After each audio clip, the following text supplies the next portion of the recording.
Has anyone ever inspired you to change your life that made you more fulfilled? Well, as a leader in your business and in your community, what are those questions that you ask yourself on a daily basis? It's these questions that we explore on Inspiring Women. I am your host, Betty Collins, and I'm a certified public accountant, a business owner, and a community leader who partners with others who want to achieve remarkable results for themselves and their organizations.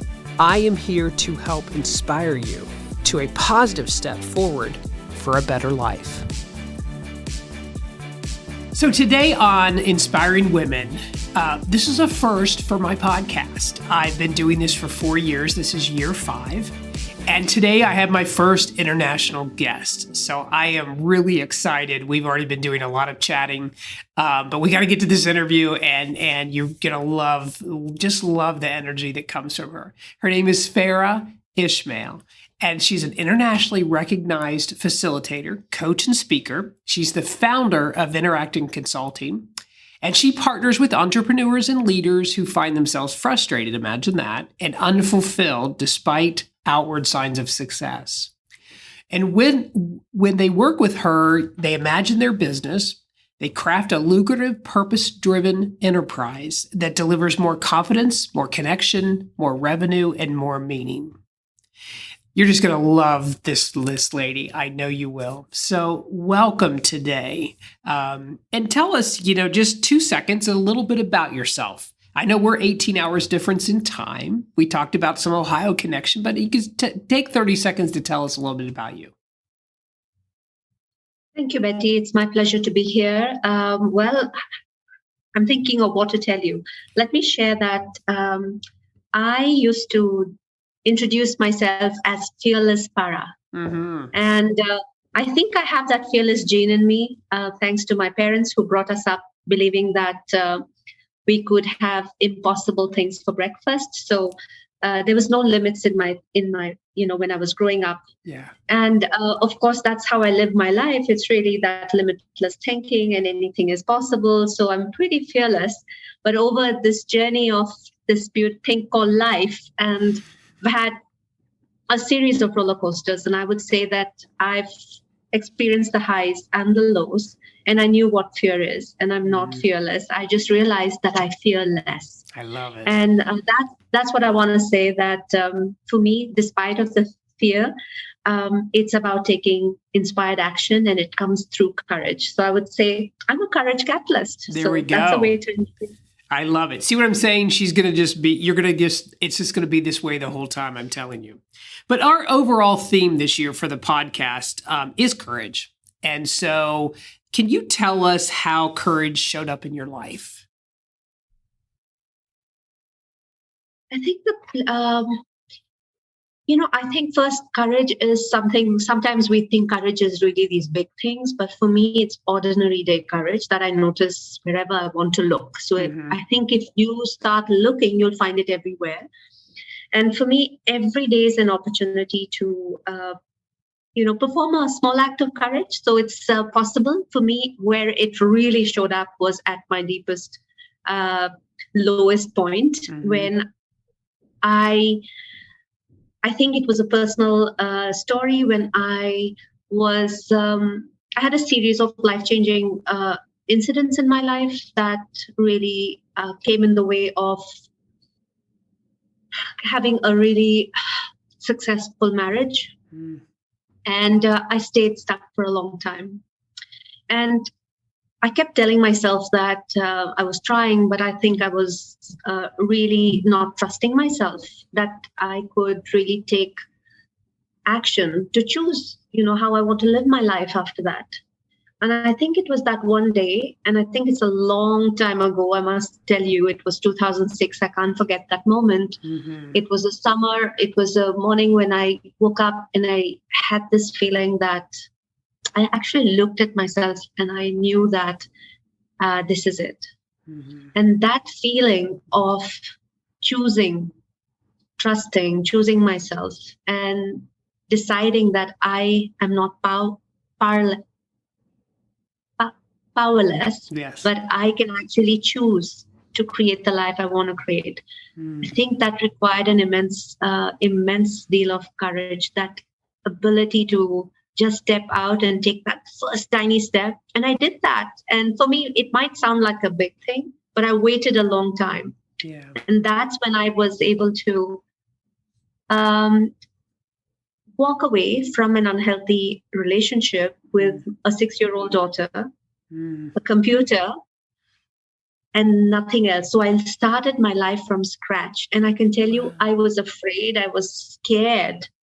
Sure. I had lost all my confidence, but I had this immense belief that I could make it, and I just told myself I could do it. I had it inside of me, Betty, all this while. That's how I was when I was younger, and until I came to that moment in life. And I just find that all of us have this inside of us. Sometimes we lose sight of it.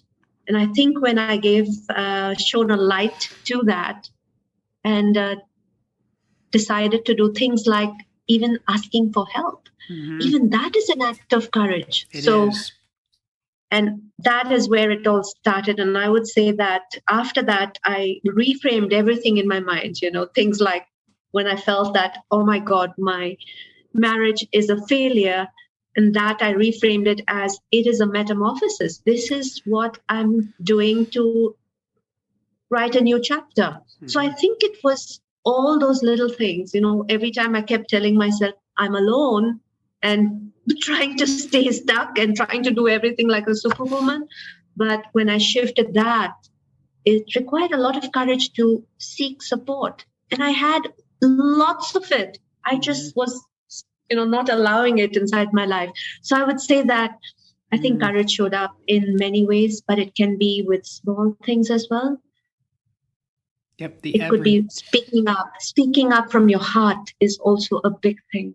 Being vulnerable is another big thing. Yeah, the everyday, the ordinary, that there's courage all day long. And I like how you say you got to sometimes just start looking for it and you'll find it. One of my favorite movies is Julia Roberts, and it's Eat, Love, and Pray, or it's one in some of those orders, but Eat, Love, and Pray is what I think it is. And one of the moments in the movie, she said, "I just want to slip away from the life I created. I had every part of creating every part of this life, but I want to slip away from it." And she finally had the courage to do it. And a lot of women don't. So it doesn't mean you're terrible and you're not courageous, but man, choose the courage path with it. Just like you did. I mean, you see, we all have the aha moments in some areas that are major, right? But good for you. My goodness, courage showed up. I'm so glad. I'm sure you haven't looked back. I'm sure you just continue to look forward. So that's awesome. Can I just add something there? Yeah. I just want to share this for anyone who's listening that, I shared that big moment, right? And then there were other moments as well. So, it's like swimming. You need to swim to learn swimming. You need to, it's by encouraging. So it's like one step at a time. And it's not like the big thing I spoke. There were smaller things I did to reach there. And I just know that when you actually tap into these reserves that you have, it's a muscle. We continue building it. But I just think it's about making that tiny move, like stepping outside, and finding something that will help you to try something else, take a small risk. That's where it lies. Yes. It lies it lies in the gap between your thought and your action. You can choose it there. Absolutely. Absolutely. Great insight. Just wonderful. I mean, courage is like a muscle. You gotta work out to build it, right? You gotta practice. And it's not always easy. And sometimes taking the little steps can be just as hard as the big one. But at least you're taking it, right? At least you've got courage. You're putting it out there. You're doing it. So great answer to the question. But what would you say is the book that transformed your life and business? So I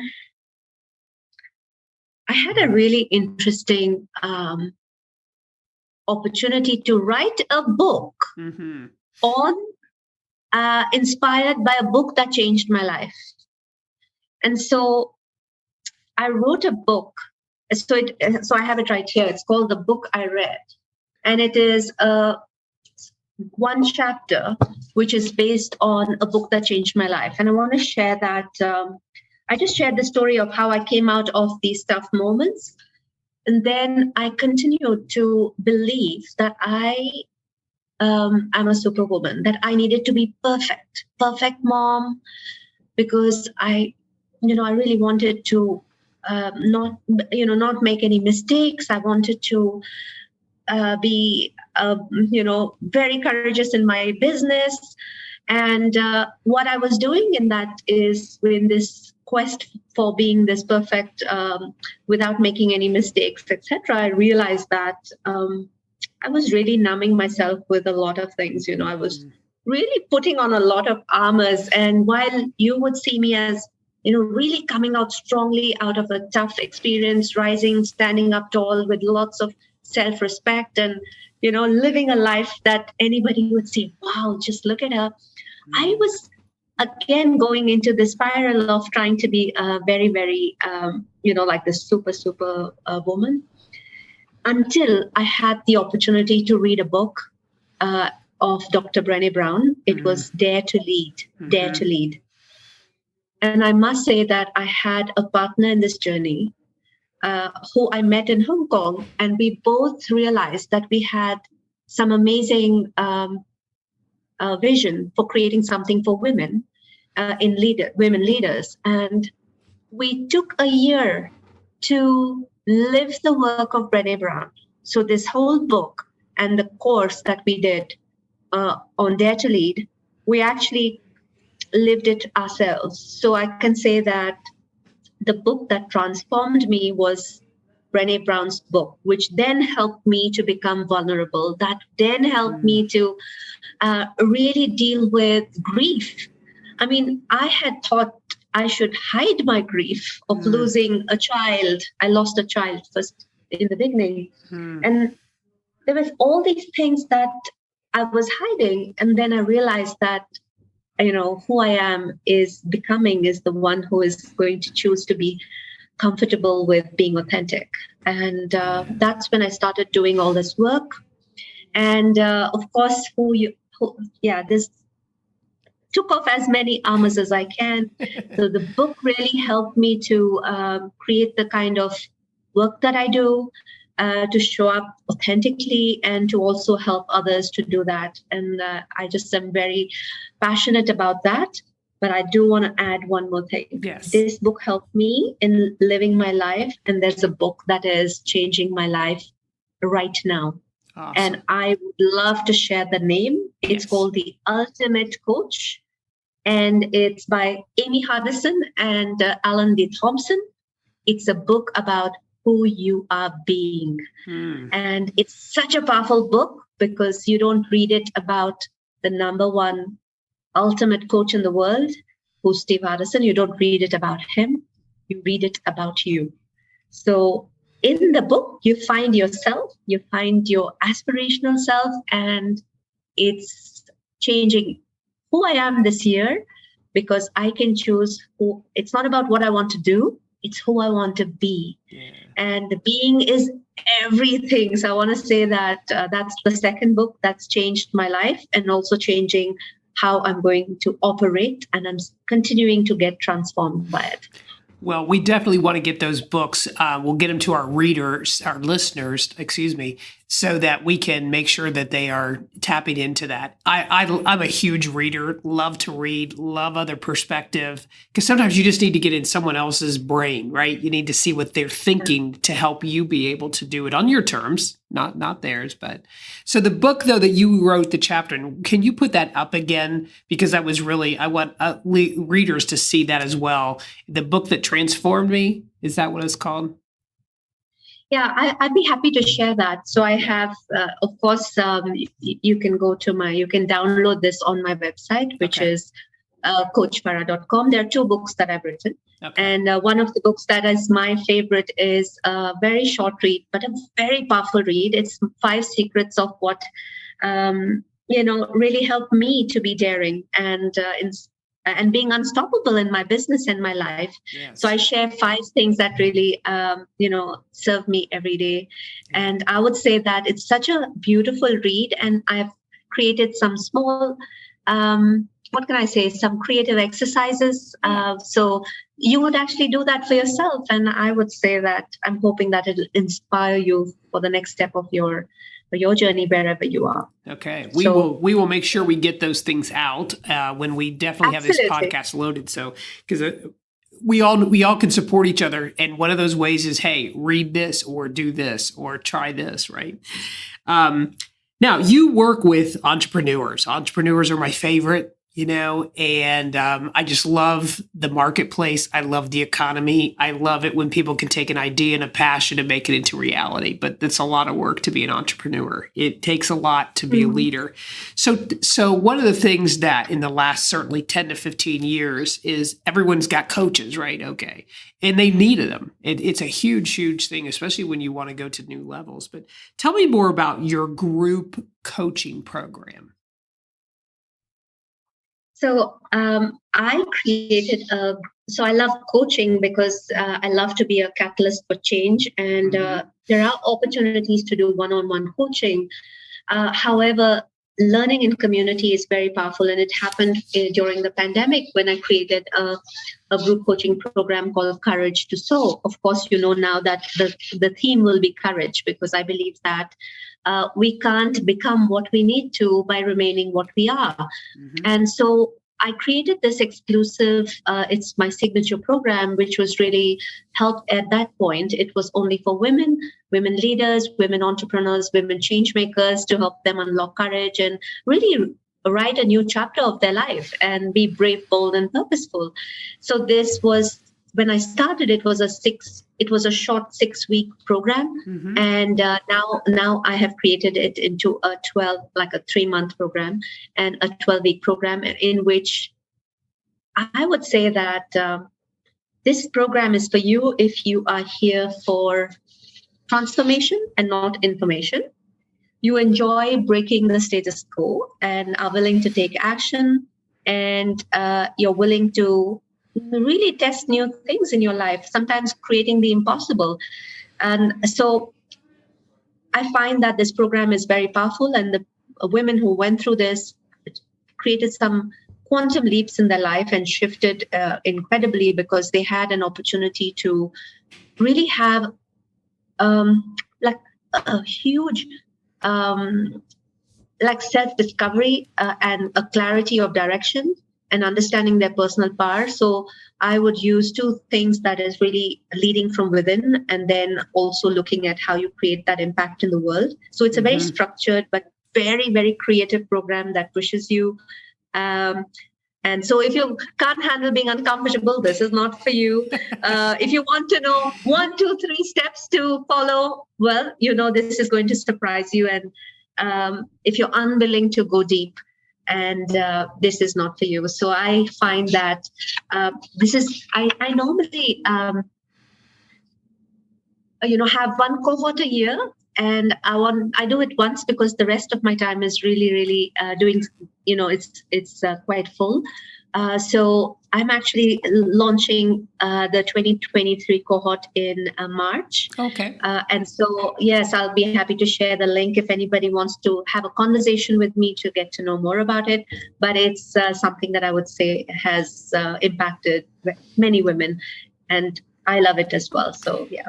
Anytime we can get resources to help and have great outcomes, right, and impact, we want to do it. We want to tap into it. I mean, you could tap into a lot of things, but what's great about not great about a pandemic, but I will say during the pandemic, I used to do everything with my podcast locally, right? Then people were like, I need to get on the air somewhere, right? And podcast became this massive thing. It was already a big thing. And so it's I always like being in person, but I found myself that I can do online things like this. I can and still get a lot out of it. It still comes down to what you want to do. And do you want to go dig deep? I like that. If you don't want to dig deep, don't do this course, right? No, But you're going to launch you in want to have March. fun. Okay. Yeah. Okay. You want to create the impossible. This is where you should be because you don't want to have any limits. So you have a beautiful community to be actually doing it as well. And I love coaching people to get there. Yeah. Create that life. Coaching, and I've done it various times in my career, and there generally it's because there's a want, but it always results in something because there's a want and desire to coach. You have to want to be coached, right? And you have to want to be teachable, taught. And but it sounds like a really, really great thing. A lot of good things came out of COVID, and one of those was things like this, right? So let's move a little bit to something a little more personal, probably. But what is the failure story that you would be comfortable sharing with us today? Well, firstly, it's how I look at failure. I have a lot of stories of where I have failed personally and professionally. I look at failure as an opportunity for me to see it as fuel, something that fuels me to take a pause and see, what was really happening in my life then, And I think for me, I think this is really personal because I recently discovered that a lot of times I was judging myself, and I was judging myself for something like, okay, so I must give you a backstory that I truly enjoy having unhurried moments, me time. Mm-hmm. So creating that space for myself and creating boundaries, I really like that. And sometimes I find that in my family or in my close circles, others are extending themselves so much that I feel like I judge myself for choosing myself, right? Mm. So I was really beating myself up, and I didn't realize that it was a knack. It was playing so deeply in my mind that I was judging myself like someone who is not available for family at times, and I was feeling inadequate at times, like I'm not like the others. They live overseas and they're more available to my parents on the call, and so I would play all these games in my head, and it really took me down. And in a way that I would probably not choose to create that spaciousness for myself and try to be different from who I am. And I think that the day I realized that I was doing some really deep work with a coach, when he asked me to forgive myself for judging myself and to write down all the ways in which I judge myself and to forgive myself for that. And once I wrote all that, and I realized the truth is, so when I was looking at one statement and I was changing that to what's the truth there? Because, you really have to dig deeper to see what's happening, because otherwise you'll continue doing the same thing. Right. And that's when I really figured out that when I dug deeper, that the truth is I renew myself powerfully every day, every week, whenever I need that. And that's when I own that, I stopped judging myself. So I want to say that my failure is for this long not realizing that forgiveness is such a big thing. When you learn to forgive yourself, you just leave that old version, all the narratives, and you just choose to be the most powerful version of yourself. So today, no one is worthy of my judgment, even myself. And all everybody's worthy of is my love and my respect. And when I keep that foremost and that I renew myself every day, I don't feel that sense of blame, shame, etc. So I want to say that work I did, for a long time, I felt like I was failing my family. But of course, I found an antidote. So I wanted to say it's very, very personal. It's very deep work, but it can be done. Yeah. I love the way you say that. I found the antidote. That's a great way to say that. I know I have a really good friend, and her two kids are in their 20s, in that adult, they've launched, they've done their thing. And so she was telling me the other day, she said, she's getting her MBA right now. I said, oh, in what? She goes, in life. She's fallen down and she's learning how to get up right now. And I thought, she goes, she's had a big failure. She had a big fall, but she's going to learn. And I thought, how a great way to describe it, right? But at least she's getting up. It sounds like, but the antidote, I like that. Find the antidote. The other thing I think of as you were talking, you said, the conversations in my head. And I tell women, if you want to get more sleep, then start getting the conversations out of your head, which means you've got to confront something, or you've got to get in there and go, hey, why am I having these conversations in my head? Like you, I think I'm a failure. I must be a failure. You're only having that conversation with you, right? And so if we want to get more sleep, we got to quit having conversations at 2 a.m. I want to add something that's beautiful, what you said. Yes. We have the power to plant the seed. Yes. So if I say I'm inadequate, I'm planting that seed. Who am I going to be? Inadequate. Right. If I plant the seed and I choose who I am going to be, that's what I'm creating. So I can create myself every day. So who I'm being is really important. So if I tell myself all these things, that's what I'm going to get, right? That's the tree you're going to actually, which is going to bloom. So I would say that I really think, get rid of all those stories and plant new seeds. Yes. And that's what you want to grow. Yeah. That's a great way to say it. So audience, are you listening? Women, are you listening? This is good stuff. This is stuff you can really apply. So what do you feel like your year, and beyond looks like? We're in 2023. It's time. We keep going. We keep saying, well, we got through this, we got through that. But how do you see your year and what's how you're going to go forward? Thank you. I love that question. 2022, I started the year by saying, I'm going to fall in love with disruption. And what I did over the year was I disrupted myself many times. I disrupted my thinking, my beliefs, what I was doing. I disrupted and started speaking. I just wanted to disrupt myself and try new things as well. So this year, as I started, of course, I'm being a loving disruptor in my life. Mm-hmm. But what I'm choosing this year is a word which is freedom.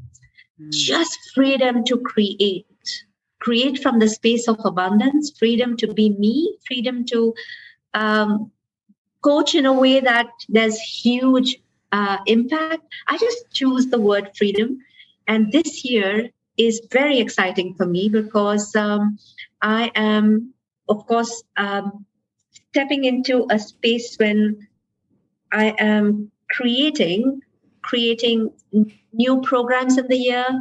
I'm creating who I want to choose to work with, just becoming a lot more clearer, and of course, speaking all across the world. So I'm hoping to see you in Ohio sometime. Yes. But the year is exciting because I'm stepping into really having intentional, creating my legacy. So I turned 58. I just turned 58. And I always think about what am I going to leave for my beautiful 23-year-old and for the people I love. So a lot of the creation this year is to be in that very beautiful space of creating for your legacy and impacting the world in a much, much bigger way. So I want to say that, I'm in a very creative space. Thank you for asking, Betty. Yeah. I'm turning 60 this year. So I've been thinking a lot about legacy and how do I want to, I'm not saying end a career, but transition into different things, right?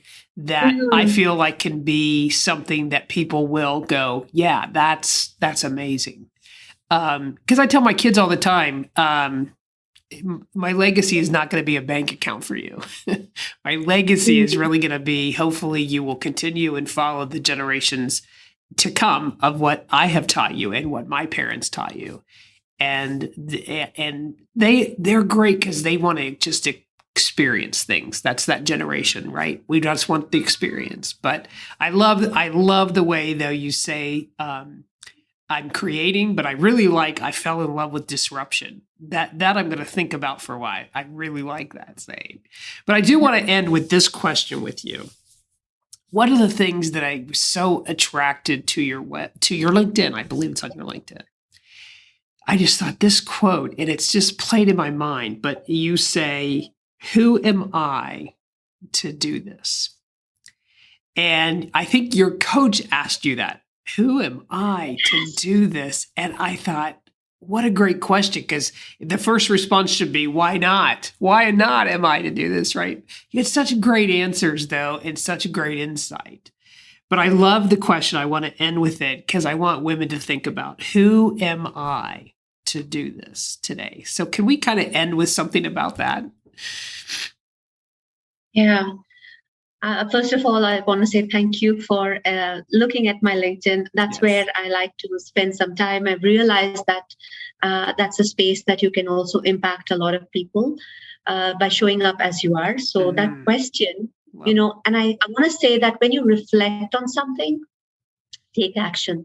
So when I actually reflected on that question, I wrote it down. And then I said, oh my God, I have to share this. Otherwise, if I keep it to myself, I mean, I'm not going to be able to touch someone's life. So today, when you share this, it makes me feel like it's so important to show up. And so I think I would say that one thing that is like my GPS and my compass, and is to be brave enough to use your voice, bold enough to listen to your heart, and strong enough to live a life of your dreams. So when you hold on to that, and you also choose to find someone, don't do it alone, do it with someone. Have someone who's there with you. Enjoy that journey. That's really where you get your fulfillment, So look where your path is. Are you enjoying it? What would you really need? What do you need to be this year to create a life of courage? A life that you want to lead, which is extraordinary. Just ask yourself that. Stay with that. And I think you will find some answers. We need courage right now. We need tons of it. We need people to be courageous, especially women. Well, it has been such a pleasure to talk with you today and have just some discussion. And I would really, to the audience, I'm going to spell her name out, but it's all on the show notes. But it's Farah, Farah Ismail, Ismail. If you Google that name, you will find amazing things about this woman that you really, really can learn from, I can tell you. But I appreciate you taking the time. I appreciate that you're 18 hours either behind or ahead. I don't know which one it is, but and that you're with us today. So I know that my audience will go away today feeling good. They'd be challenged. So thank you so much. Betty, it's been a pleasure talking to you, and kudos to you for having your first international. Yes, it's a big day. It's a big day. So, it's a big day for me as well. Okay. So all right. Have a great day. Thank you so much. Thank you. Bye. As your career advances continue, your financial opportunities will continue to grow. Be prepared. Visit bradyware.com/resources to find everything about inspiring women, this episode, plus an outline of Brady Ware & Company accounting services can be found in the episode show notes.